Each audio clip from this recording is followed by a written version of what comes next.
We ought to bake a sunshine cake.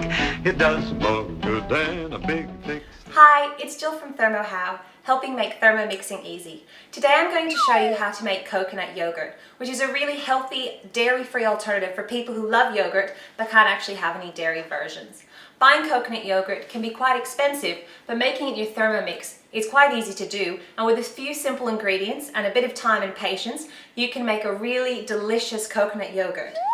To make the coconut yogurt, there's very few ingredients you need, and you can actually visit the recipe community website and see the recipe online. You'll need 900 grams of coconut cream. Make sure you get coconut cream, not coconut milk. You can actually make your own coconut cream in the Thermomix, but for today's demonstration, I'm going to use the AM brand of coconut cream. You will also need some maple syrup, which provides the sugar for the bacteria in the coconut yogurt to eat. It doesn't actually make any residual flavor to the yogurt or make it sweet, but it is a necessary part of the yogurt. You will need some form of a starter yogurt. So for your very first batch, I like to use Koyo, which is a really great coconut yogurt that's already on the market. Once you've made a batch of coconut yogurt though, you just need to save a few tablespoons from your previous batch to use as your starter for your next batch. You'll also need, as a thickener, tapioca flour. Now, tapioca flour, also known as arrowroot flour, can be a bit tricky to find in your local supermarket. You can often find it at Asian supermarkets, however, and this is a brand that I found just at the local Coles or Woolies.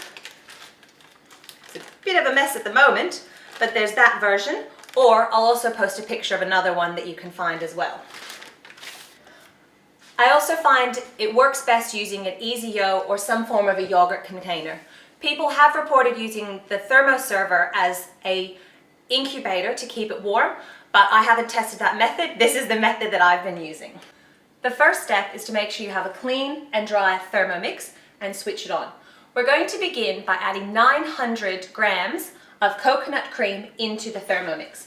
Now with coconut cream, if you are using it from a can, make sure you give it a bit of a shake before you use it, because sometimes if it's been resting on the shelf for a while, you can get a thickening bit up the top and more cream down the bottom. So you start by pressing on the scales and make sure it's at 0, and you then want to add 900 of coconut cream.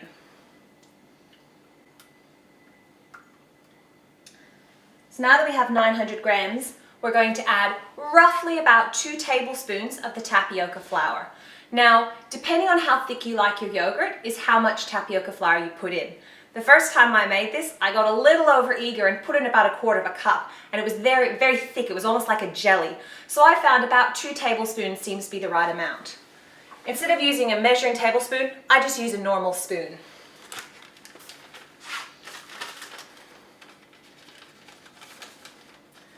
And I do about 2 heaped tablespoons of the tapioca flour in with the coconut cream.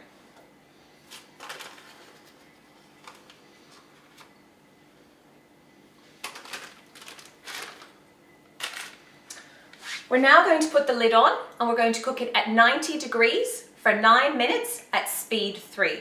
This will heat it up and sterilize it, and will also mix in the tapioca flour.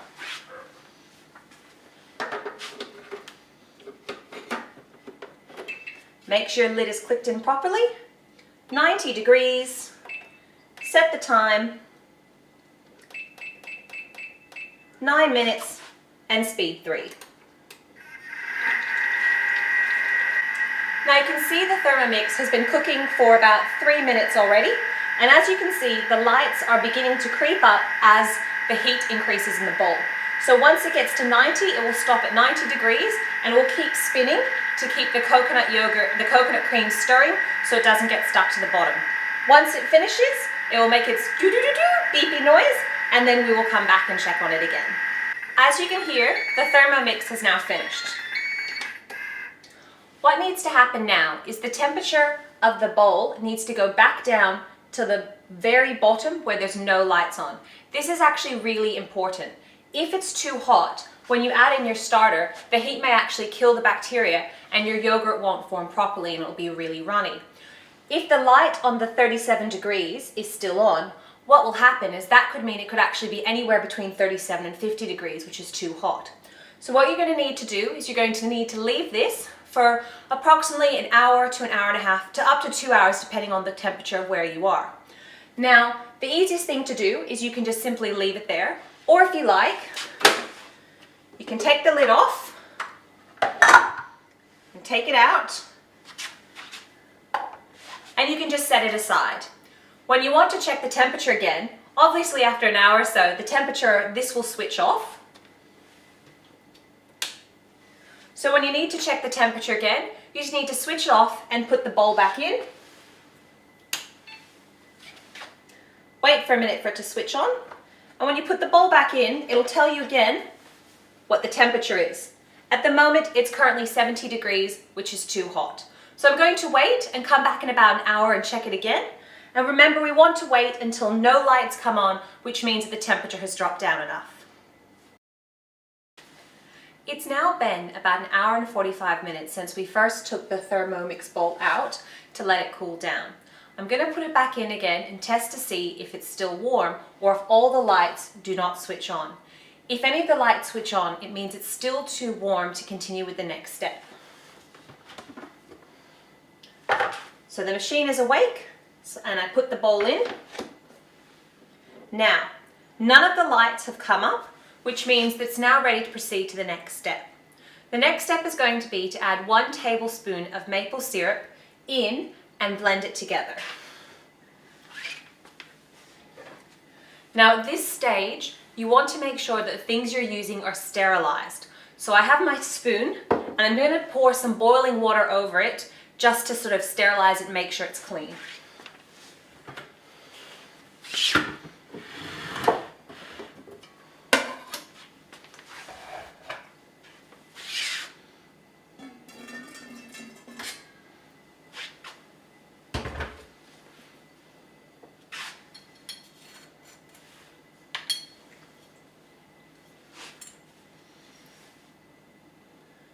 So I have just enough left for the recipe, so I pour in my 1 tablespoon.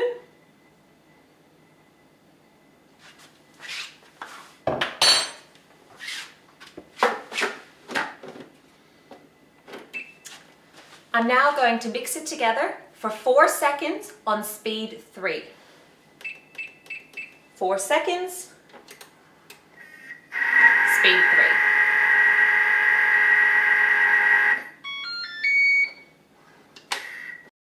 I'm now going to add about 2 or 3 tablespoons of the starter yogurt, which, as I mentioned, I'm using the Koyo as my starter.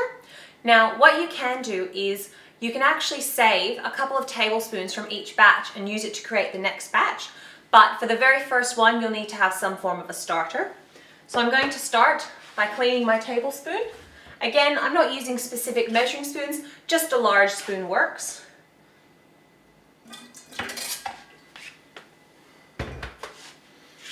And I'm now going to scoop out about 2 or 3 spoonfuls of the coconut yogurt, the Koyo, and place it in.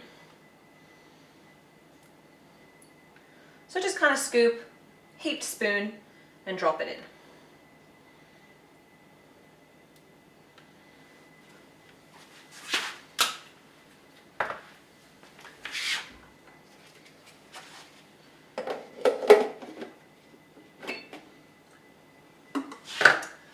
I'm now going to mix them together and bring the coconut yogurt back up to a warmer speed. So I'm going to do it at 37 degrees for 3 minutes at about speed 2 to 3. This will act to blend the starter yogurt in with the coconut cream and the maple syrup that's already in there. And by putting it at 37 degrees, it's making sure that it's at the right temperature to make the coconut yogurt work. So I go to 37 degrees, time is 3 minutes, and speed about 2 to 3.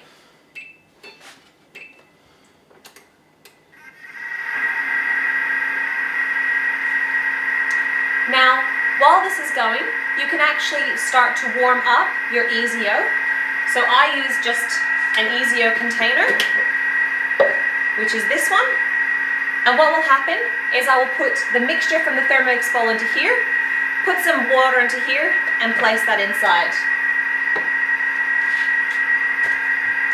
So to begin with, just to warm it up, I just put a little bit of boiling water in, just while that's mixing, just to sort of start warming this up for it. As you can see, it's now finished blending. So the next steps is we're going to put the mixture that's in here into something to keep it warm so it can set for about 12 to 24 hours.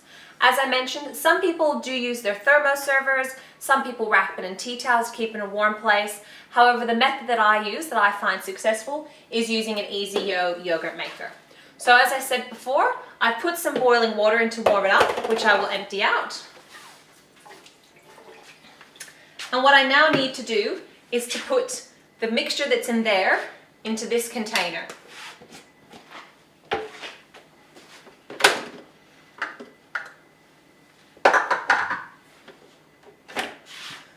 So you can see it's sort of creamy and rich as you pour it. And obviously this has been cleaned and is washed out and is clean to go.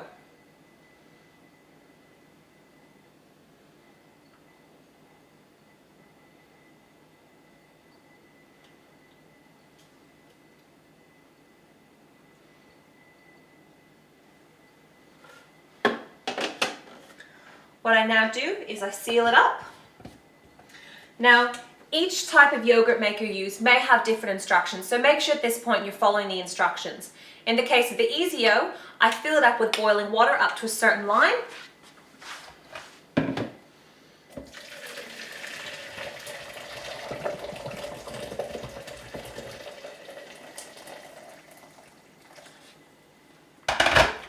I'm then going to place my container inside and I'm going to seal it up. I'm now going to put this in a place where it's not going to be disturbed between 12 to 24 hours. I have done it before with only about 8 hours and it does still work, but generally, as a general rule, leaving it for between 12 to 24 hours will give you the best results. So we'll come back and check it again tomorrow. We've now left our mixture in the Easy Yo container for 24 hours to set. So I'm going to open it up and have a look at it.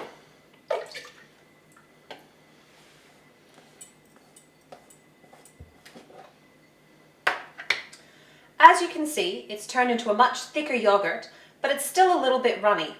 What I'll do is I'll put it in the fridge for a couple of hours to thicken up and then it will be ready to eat.